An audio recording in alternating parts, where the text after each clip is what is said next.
Police lights washed across my mansion windows before I even reached the front door. Linda Parker stood on my marble steps in my robe, pointing at me while two officers crossed my driveway. "That man is trespassing," she said, loud enough for the neighbors behind the hedges to hear. My gate, my cameras, my front lock, and my entire smart home system were already showing an unauthorized stay inside a house I owned free and clear. The officers looked at me like I was the problem. Then my phone vibrated. The home access log had just synced. Someone had been using guest codes for 14 straight days. Linda had called the cops on the owner. She forgot the house kept receipts. The air smelled like rain on hot pavement, expensive perfume, and the lemon cleaner I never bought. My headlights stayed on behind me, throwing long shadows across the circular drive. A white Lexus sat near the fountain. Two suitcases leaned beside my front door like they belonged there. Through the tall windows, I could see warm lights spilling across my foyer. My chandelier, my staircase. A half-empty wine glass sat on the entry table where my father's brass compass used to be. That detail landed first. Not the cops. Not Linda. The compass. It had been on that table for 9 years. Now it was gone. One officer held up a hand. "Sir, stop right there." His voice was calm, professional, careful. I stopped with my suitcase still in my hand. My flight tag from Denver swung against the handle. I had come home 3 days early from a business trip because a storm canceled the last conference session. Nobody knew I was returning tonight. At least, nobody should have. Linda tightened the belt on my robe and stepped closer to the officers. Her blonde hair was pinned up like she had just walked out of a spa. "He scared me," she said. "I was house-sitting under HOA authority." House-sitting. The word made one of the neighbors whisper behind the hedge. I heard it. The officers heard it. Linda kept going. "This property has been under community maintenance review due to abandonment concerns." That was the second lie. The first was pretending she belonged on my porch. My name is Nathan Brooks. I am 48 years old. I own the Stonegate Mansion at the end of Willowcrest Drive. I bought it with my own money, paid every tax bill, upgraded every lock, and installed a security system that logs every door, camera, code, thermostat change, and garage entry down to the second. Linda Parker was the HOA president. She loved rules when they served her. Tonight, she was wearing my robe and standing under my cameras. The younger officer glanced at her, then at me. "Do you have identification?" I set my suitcase down slowly. The wheels clicked against the stone driveway. "Yes." Linda spoke before I could reach my wallet. "He could have stolen that too." The sentence hung there. Too fast. Too rehearsed. The older officer looked at her for half a second longer than before. Small shift. Important shift. I pulled out my driver's license, then opened the property app on my phone. The screen brightened my palm. Gate entry. Front door unlocks. Interior motion. Guest access. Climate changes. Every log was there. Every timestamp. Every room. The house had been talking for 2 weeks. I just had not been listening yet. The older officer stepped closer. "What are you showing me?" I turned the phone toward him. "My home system." Linda's face changed before the officer even read the screen. Not much. Just a flicker near the eyes. The kind people make when a locked drawer opens in public. Rain started tapping against the fountain behind us. Soft at first, then steadier. My phone loaded the first access report. Guest code 7. Kitchen door. 8:14 p.m. 14 days earlier. Then another entry appeared below it. Master suite motion. 8:22 p.m. same night. Linda looked toward the front door. The wine glass on the entry table caught the light. A neighbor stopped whispering. The officer scrolled down once. Then he stopped. His eyebrows tightened. There was another name in the log. Then he asked who created the guest code. The older officer kept his eyes on the screen. Rain tapped harder against the stone fountain behind us. Water slid down the curved driveway and reflected the red and blue lights from the patrol car. Linda folded her arms. The confidence was still there, but it looked thinner now. "That information can be manipulated," she said. The officer did not answer. He kept scrolling. I could hear the faint hum of my front door sensor through the app. Another entry appeared. Then another. Guest code 7 had been used dozens of times. Day after day, night after night. The timestamps formed a pattern. Someone had not been checking on the house. Someone had been living in it. A neighbor stepped closer to the hedge. Then another. The quiet crowd was growing. Linda noticed. Her jaw tightened. "This is private HOA business," she said. Nobody moved. The younger officer finally looked toward the mansion. Warm light glowed from the upstairs windows. "How long have you been staying here?" he asked. Linda answered too quickly. "A few days." I turned the screen toward him again. The log showed 14 days. 14 mornings. 14 nights. 14 separate entries into the master suite. The officer's expression changed. Not dramatically, just enough. The kind of look people get when two stories stop matching. Then the front door opened. Everyone turned. A man I had never seen stepped onto my porch carrying a bowl of popcorn. He froze the second he saw the police. Rain mist drifted through the porch lights. The bowl nearly slipped from his hands. "What is going on?" he asked. Nobody answered immediately. Linda looked like she wanted him back inside. That alone told me plenty. The officer pointed toward the doorway. "Sir, do you live here?" The man blinked. I thought this was Linda's place. Silence followed. A long silence. Even the neighbors stopped whispering. The officer slowly lowered his notepad. Linda stepped forward. "He is a guest." The man looked confused. "You told us the owner moved overseas." Another silence. Shorter this time. Sharper. Rainwater rolled off the edge of the roof. Somewhere inside the house, music was still playing through my living room speakers. Soft jazz. A playlist I had never created. The sound drifted through the open doorway. The younger officer glanced inside. "How many guests are in the house?" he asked. Linda hesitated. Just for a second. Then a woman's voice floated from deeper inside. "Linda, where do you keep the extra towels?" The officer closed his notebook. "I think we need to take a closer look." Linda's face lost color. I opened another section of the app. The security dashboard finished loading. Camera archives. Door activity. Interior occupancy reports. Thousands of entries appeared. The mansion had recorded everything. Every arrival. Every departure. Every unlocked door. Every room used after midnight. The older officer stared at the screen. Then he pointed to a single name that appeared over and over again. It was not Linda Parker. The older officer tapped the screen once. Rain drummed steadily across the roofline now. Water flowed through the stone channels beside the driveway and disappeared into the landscaping. The name on the log belonged to a man called Victor Hale. None of the officers recognized it. Neither did I. Yet his access history stretched across nearly every day of the past 2 weeks. The officer looked up. "Who is Victor Hale?" Linda did not answer immediately. That hesitation was enough. The neighbors noticed it too. The man with the popcorn bowl shifted uncomfortably on the porch.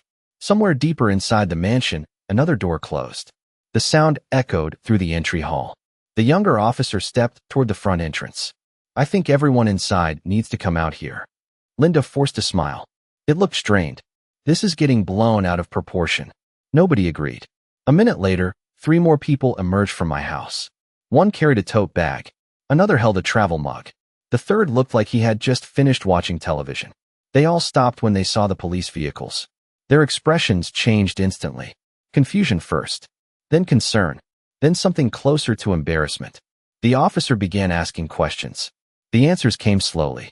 One person said Linda had invited them for a community retreat. Another said the property belonged to an HOA housing initiative. A third believed the mansion had been donated for temporary use. Every explanation sounded different. None matched the others. The officer's notebook filled quickly. I stood quietly and watched. The smell of wet grass mixed with the scent of coffee drifting from inside my kitchen. Every few seconds another detail landed. A decorative lantern near the pool had been moved. The outdoor furniture arrangement had changed. Even the front flower planters were different. People had not simply entered the property. They had reorganized it. The realization settled heavier than I expected. Then my phone vibrated again. Another section of the system had finished syncing. The garage records. I opened the report. More names appeared. More entries. Vehicle arrivals. Vehicle departures. Dates. Times. License plate captures. The mansion recorded all of it. One plate appeared more than any other. A black SUV registered to Victor Hale. The same name from the access logs. The same name the officer had just asked about. I enlarged the record and noticed something else. Victor's vehicle had entered through a special authorization profile. Not a guest profile. Not a temporary pass. An administrator profile. The older officer leaned closer. "Can someone create that level of access?" I nodded. "Only the primary account owner." The officer frowned. "And that is you?" "Yes." He looked back at the screen. Then how did someone else receive administrator authorization? That question hung in the damp night air. Linda stared at the driveway instead of the phone. A neighbor quietly pulled out her own phone and began recording. Others followed. Tiny screens glowed beneath umbrellas. The atmosphere had changed completely. This was no longer a misunderstanding at a private residence. Half the neighborhood was watching. Then the younger officer emerged from inside, carrying something sealed in a clear evidence bag. It was my missing brass compass, and attached to it was a handwritten note bearing Victor Hale's name. The younger officer held the evidence bag beneath the porch light. Rain streaked across the plastic surface. My brass compass rested inside exactly where I remembered it. The metal looked dull under the flashing patrol lights. The handwritten note attached to it caught everyone's attention. The officer carefully unfolded it. Water dripped from the brim of his hat. The neighborhood had gone completely quiet. Even the people standing beneath umbrellas stopped talking. He read the note silently first. Then his eyes narrowed. That reaction alone changed the atmosphere. Linda shifted her weight. The man holding the popcorn bowl stared at the ground. Something important was sitting on that piece of paper. The older officer stepped closer. What does it say? The younger officer handed it over. The note was short, very short, yet it carried more weight than an entire speech. It mentioned the compass. It mentioned my office. And it ended with a sentence that froze the crowd. Leave this where Nathan will never find it. Nobody spoke for several seconds. Rain tapped steadily against the porch railing. Somewhere inside the house, the jazz playlist finally ended. Silence took its place. The older officer looked toward Linda. Do you know Victor Hale? Linda folded her arms tighter. I know many people. Not an answer. The officer noticed. So did everyone else. I opened another section of the home system. My thumb felt cold against the screen. More records finished loading. Interior camera snapshots were available from common areas. Not live footage. Just archived still images triggered by movement events. Hundreds of them. I scrolled through the dates. The first image appeared. Then another. Then another. My living room. My kitchen. My dining room. Different people. Different days. Different gatherings. The mansion looked less like a private residence and more like a social club. The neighbors were close enough now to see portions of the screen. Several exchanged surprised looks. One woman covered her mouth. Another quietly shook her head. Then I found Victor. He appeared in dozens of images. Tall, dark jacket, gray baseball cap. Always comfortable. Always relaxed. Like he belonged there. The timestamps placed him inside the house almost every day. The older officer studied the photos carefully. This man seems familiar. That comment caught Linda's attention immediately. Too quickly. The officer noticed that too. Small reactions mattered now. Every expression mattered. Then the younger officer received a radio call. He stepped away for less than a minute. When he returned, his face looked different. More serious. More focused. Dispatch found something, he said. Rain rolled off the edge of his jacket. Victor Hale has attended multiple HOA committee meetings over the past year. Several neighbors reacted at once. A low murmur spread through the crowd. Linda's eyes moved toward the street.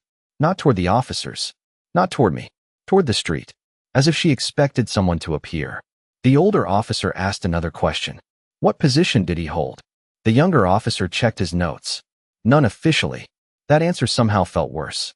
An unofficial figure with administrator access. Unlimited entry. 14 days inside my house. The pieces were starting to connect. Then my phone displayed a new notification. The final backup archive had finished downloading from the cloud, and the first image waiting inside changed everything. The notification sat on my screen for half a second before I opened it. Rain continued falling across the driveway. The patrol lights painted moving streaks across the wet stone. Everyone watched me now. The officers, the neighbors, even the guests standing on my porch. I tapped the archive. The first image appeared instantly. It showed my dining room from 12 days earlier. The long walnut table was covered with folders, laptops, and printed documents. At least 8 people sat around it. Coffee cups, notepads, name tags. It looked less like a social gathering and more like a planning session. Then I zoomed in. My breath caught for a moment. Linda sat at the head of the table. Victor sat beside her. Several faces around them belonged to people from the neighborhood. Another image loaded. Then another. The same room. Different day. Different meeting. My house had become a headquarters. The older officer stepped closer. Can you enlarge that? I did. The details became clearer. Whiteboards had been brought into the room. Charts covered the walls. One image showed a projector screen displaying community development plans. A neighbor standing near the hedge suddenly spoke up. "That is from the HOA budget meeting." Several heads turned toward him. "You are sure?" asked the officer. The man nodded. Immediately, I attended virtually. A quiet wave moved through the crowd. More pieces were falling into place. Then another image appeared. This one came from the living room. The fireplace glowed in the background. Linda stood near the mantel speaking to a group of residents. Behind her hung a framed photograph of my parents. The picture had been moved from the library. Seeing it there felt wrong. Not illegal, just wrong. Personal. The younger officer continued taking notes. Did these meetings have approval from the property owner? Nobody answered. Linda looked toward the mansion again. The rain had eased into a steady mist. Water dripped from the roof gutters. Somewhere in the distance, thunder rolled across the hills. I opened another folder. Attendance records. The smart home system tracked guest devices connected to the network. The list was longer than I expected. More than 30 unique devices had connected over the past 2 weeks. Phones, tablets, laptops. The older officer stared at the number. 30. I nodded. At least. A woman standing near the porch steps suddenly raised her hand. Linda told us the owner donated the property for community use. Another resident nodded. Then another. Similar stories followed. Different wording. Same message. The pattern was impossible to ignore now. Linda finally spoke. People misunderstood. Her voice sounded smaller than before. Nobody interrupted her. Nobody supported her either. Then my phone chimed again. Another cloud folder had completed processing. This one was labeled Administrative Changes. I opened it immediately. The screen filled with account activity. Password resets. Permission edits. Security overrides. Every action was timestamped. Every action carried a user ID. My eyes moved down the list. Then I stopped. The administrator profile assigned to Victor Hale had not been created from inside the mansion. It had been created remotely, from a device registered to the HOA office. The older officer leaned in. What date was that? I checked the entry. The answer changed everything. It happened 3 days before anyone entered the house. The date sat on the screen like a weight. Rain drifted across the driveway in a fine silver mist. The older officer read the timestamp twice. Then he looked toward Linda. The administrator profile had been created 3 days before the first recorded entry into my mansion. That detail mattered. It destroyed the idea that any of this happened by accident. The neighbors sensed it too. The quiet crowd had grown larger. Porch lights glowed up and down the street. More people stood beneath umbrellas watching events unfold. Nobody seemed interested in leaving. The younger officer copied the information into his notebook. The authorization came from the HOA office network? He asked. That is what the record shows, I replied. He nodded slowly. Linda stared at the wet pavement. Her earlier confidence had faded. Not disappeared, just faded. The older officer asked a simple question. Who had access to the office system that day? Linda opened her mouth, then stopped. The answer was apparently not as easy as before. I scrolled deeper into the account history. More records appeared. Password changes. Access requests. Approval confirmations. The system documented every step. Whoever created Victor's account had left fingerprints everywhere. Digital fingerprints. The kind people forget about. A cool breeze moved through the open front door. I could smell coffee from somewhere inside. One of the guests quietly set down a travel mug on the porch railing. Nobody seemed comfortable anymore. Then another resident stepped forward from the crowd. I recognized him immediately. Harold Simmons, former HOA treasurer, retired accountant. Careful man, quiet man, the kind who noticed details. I remember that week, Harold said. Several heads turned toward him. He pointed toward Linda. There was an emergency board session. Linda's eyes moved toward him instantly. Harold continued anyway. Victor attended that meeting. A murmur spread through the neighborhood. The younger officer looked interested. Was he a board member? Harold shook his head. No. Was he a consultant? Another pause. Harold frowned. Not officially. That answer sounded familiar. Too familiar. The same phrase dispatch had already used. Not officially. The pattern kept repeating. I opened another archived folder. This one contained visitor registrations from the gate system. Hundreds of entries appeared. Most belonged to delivery drivers, landscapers, and maintenance crews. Then I found Victor again.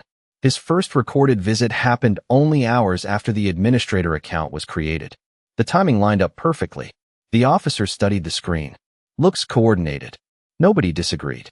Even Linda remained silent. Thunder rolled softly across the hills again.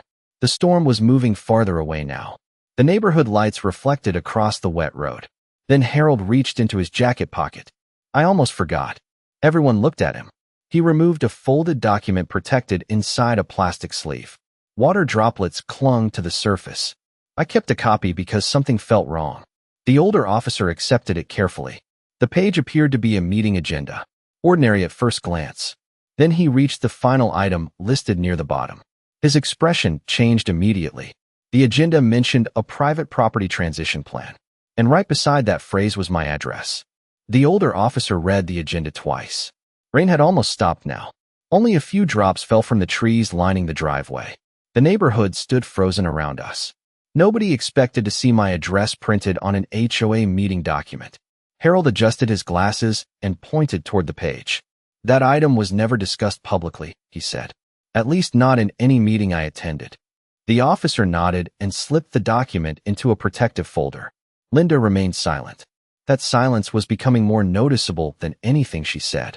The younger officer looked toward her. Can you explain why this property appears on an internal planning agenda? Linda inhaled slowly. It was a preliminary discussion. The answer landed poorly. Several neighbors exchanged looks. A preliminary discussion about someone else's mansion was already difficult to explain. A discussion followed by administrator access, guest codes, and 2 weeks of occupancy was even harder. I opened another archive folder. The screen illuminated my hands in the damp night air. More records appeared. Meeting schedules, device connections, calendar invitations. Most of them meant little by themselves. Together, they told a story. A very clear story. One invitation caught my attention immediately. The title read Community Transition Workshop. The location listed beneath it was my home address. The date matched one of the largest gatherings shown in the archived images. The officer leaned closer. How many people attended? I counted the connected devices. At least 16. A low murmur spread through the crowd again. One woman near the mailbox shook her head. Another quietly stepped farther away from Linda. Small movements. Important movements. Trust was shifting in real time. Then Harold spoke again. There is something else. Everyone turned toward him. He reached into his jacket and removed a second folded paper. Unlike the first document, this one looked older. The edges were worn. I found this after resigning from the finance committee. The older officer accepted it carefully. The page contained meeting notes, handwritten notes, short bullet points, dates, names, questions. Nothing unusual at first. Then he reached the bottom section. His eyes narrowed immediately.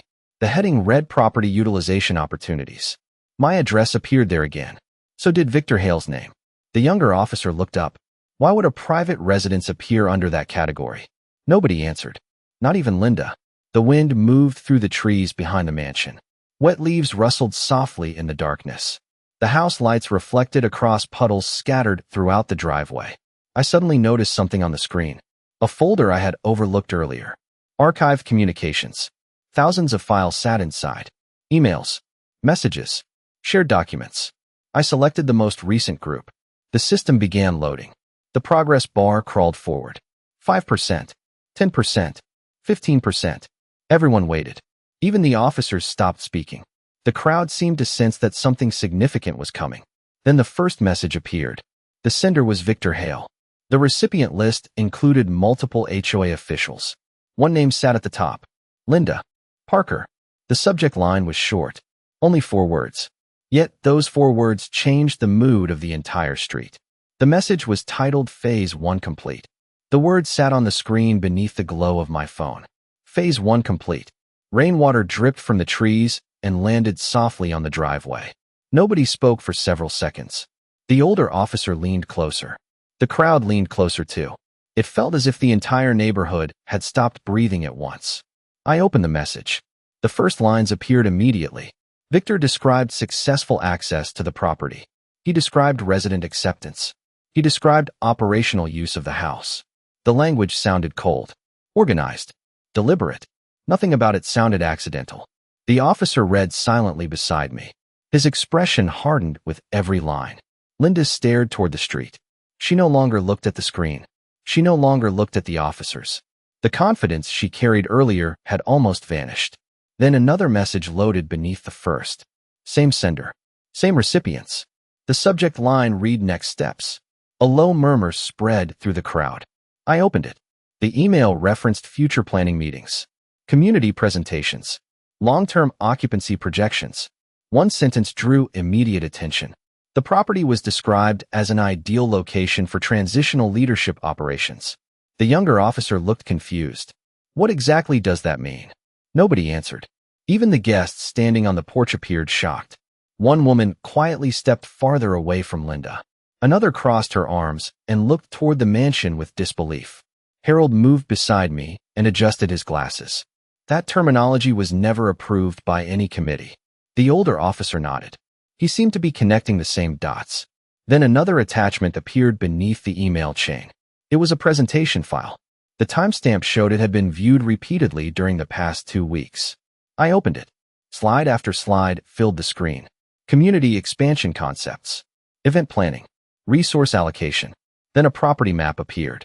My property map. My mansion sat highlighted in the center. Several arrows pointed toward different sections of the estate. Notes had been added beside them. Meeting space. Guest lodging. Administrative use. The crowd reacted immediately.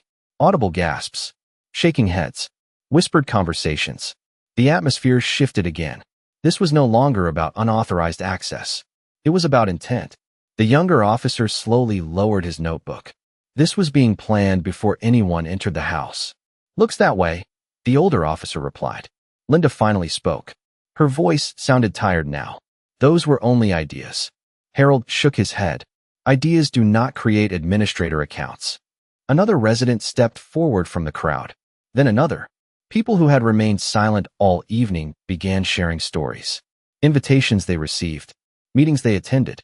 Assumptions they were encouraged to believe. Each story fit another piece into the puzzle. The pattern became impossible to ignore. My phone vibrated again. Another archived folder had finished processing. This one carried a different label. Financial records. The older officer immediately noticed it. Open that. I tapped the folder. Rows of documents appeared. Payment records. Expense reports. Reimbursement requests. The first page loaded. Then the second. Then the third. Every document pointed toward the same period. The same names. The same activities. Then I reached a transaction highlighted in red. The amount was not large. The description mattered more. The payment authorization referenced occupancy preparation services at my address. The older officer stared at the entry. Then he looked toward Linda. I think we need to discuss this downtown. But one final document was still loading. The final document took only a few seconds to load. It felt much longer. The entire street waited in silence. Water dripped from the trees. Patrol lights reflected across the wet pavement. My phone screen brightened as the file opened. The title appeared first. Community Asset Transition Proposal. The older officer immediately leaned closer. Harold adjusted his glasses again. Even the neighbors standing near the mailbox stepped forward. I scrolled down. The proposal outlined future plans for my property, meeting schedules, usage concepts, occupancy phases, administrative responsibilities. Everything was organized into neat sections. It looked professional. It looked intentional. Then I reached the final page. That was where everything unraveled.